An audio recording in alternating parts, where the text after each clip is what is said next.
What's up, everybody? Welcome back to the channel. Today's topic is crazy, and honestly, I didn't see this one coming. I got this clip, and it's Kyrie Irving out here calling out LeBron James in a way that's got the whole league buzzing. Man basically said that playing with LeBron is straight up chaotic. According to Kyrie, being on the same team as LeBron means you got stories leaking to the media, people pushing narratives behind the scenes, and a whole lot of noise that has nothing to do with basketball. And listen, this ain't just some casual complaint. Kyrie's making it clear he does not want to run it back with LeBron. We're talking about a guy who won a ring with him, had one of the most iconic finals moments of all time, and now he's saying it's not worth the off-court chaos. That's wild. It's like he'd rather hoop in peace with a rookie squad and a G League coach than deal with the circus that seems to follow LeBron around. This isn't some beef or petty grudge. Kyrie sounds like he's just fed up with the politics, the noise, the leaks, all of it. And the crazy part, he's probably not the only one who feels this way. He's just the only one bold enough to say it out loud. So today, we're reacting to that full clip, breaking it down, and figuring out what this really says about LeBron's leadership, Kyrie's mindset, and whether or not we'll ever see those two link up again. Let's get into it, because this one is loaded. I would have loved to choose the franchise I wanted to go to. You know what I'm saying? I would have loved to develop next to some of my favorite players and some of my favorite people. Because being a young player, when you're on a team that's not winning a lot of games, there's a lot of bad habits that form. And that's what ended up happening to me when I was very young. I had a lot of bad habits. I was not a winner. I was not a good loser, at all. Like, I take my accountability. I had a lot of bad habits as a young player. And that came from losing games and just trying to get buckets all the time. Right? I know it may have been beautiful for everybody to watch and getting all the highlights and getting all the accolades, but all I really wanted to do was win. I've won a high school championship. You know what I mean? My goal was to win a college championship, and I've won an NBA championship. For me, I've grown up in this industry or grown up in this culture as a winner. I've won a lot of games. I've lost a lot of games. You know what I mean? I've been to the finals. I've won in the finals. I've lost in the finals multiple times. So for me, I'm happy with being able to get a chance to play with good teams. But when you guys make it about one player, it is kind of just weird. You know what I'm saying? Like, it's not just one player that you have to promote. Like, we had like solid players on our team.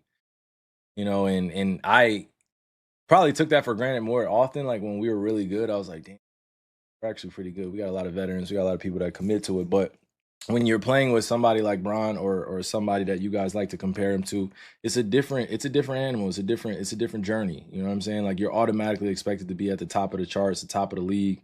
Every time you play with Bron, it's going to be a lot of media attention. It's going to be a lot of back and forth of narratives. It's going to be about a lot of spun narratives. It's going to be a lot of politics. It's going to be a lot of people don't see in front of the camera. And for me, I was just a young person trying to figure it out. You know what I mean? It's not that I disliked playing with Bron at any time. It was just literally, it was my time to move on. And that's what people got to accept. They want a deeper, detailed dive in terms of what happened. It's like, it was my time to move on. I don't care if I remember it as that person. Like, that was my decision. I wouldn't change it for work. Kevin Durant knocks down the three and knocks it out. out. I don't care. You guys can have your own opinions. It's my life. It's my career. No one could ever live in these shoes. No one could ever have anything that's like legitimate to say or what they would have done in my position. Because you have no idea what you would have done. Good shot, coach. You have no idea what you would have done if you were in my position. You don't know what the happened. So many media people that were commenting on shit too. You have no idea what's happening. And here you are just adding details to something that has nothing to do with it. You know what I'm saying? Everybody was trying to guess. Everybody was trying to figure out what's going on. Unbelievable. What's going on? Why? When I'm done playing, you guys will hear the real story. Trust me, you guys will hear the real story. When I'm done playing, or in the next few years. All right, so let's really break this down. What Kyrie's saying isn't just about LeBron being a strong personality. It's about how things function when he's the centerpiece of a team. Kyrie's painting a picture of an environment where the media has too much access, where the locker room feels like a stage, and where personal conversations or team dynamics somehow find their way onto social media or television shows. That's not normal. And Kyrie, who's known for being private and controlling his own message, clearly isn't with all that noise. What really stands out here is that he's not even trying to sugarcoat it.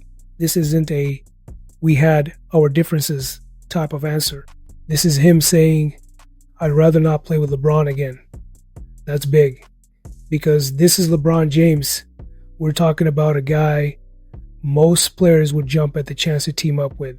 But Kyrie, he's saying the exact opposite. And that tells us a lot about what it's really like behind the scenes. This makes you wonder how many other players feel the same way but don't speak up. How many guys go along with it because of the fame or the chance at a ring, but deep down they're exhausted by the off-court noise. Kyrie might sound like he's being blunt, but maybe he's just saying what a lot of guys are thinking. Not everyone wants to be part of a 24/7's media machine. Some dudes just want to hoop, keep it basketball, and leave the theatrics out of it. So yeah, this is more than just a comment. This feels like Kyrie closing the door on ever teaming up with LeBron again. And honestly, after hearing all this, I kind of get why. But I want to hear from y'all. Drop your thoughts in the comments. Is Kyrie just being real, or is he doing too much? Would you want to play with a guy like LeBron, or would all that attention and control be too much? Hit that like button, smash that sub, and I'll catch y'all on the next one.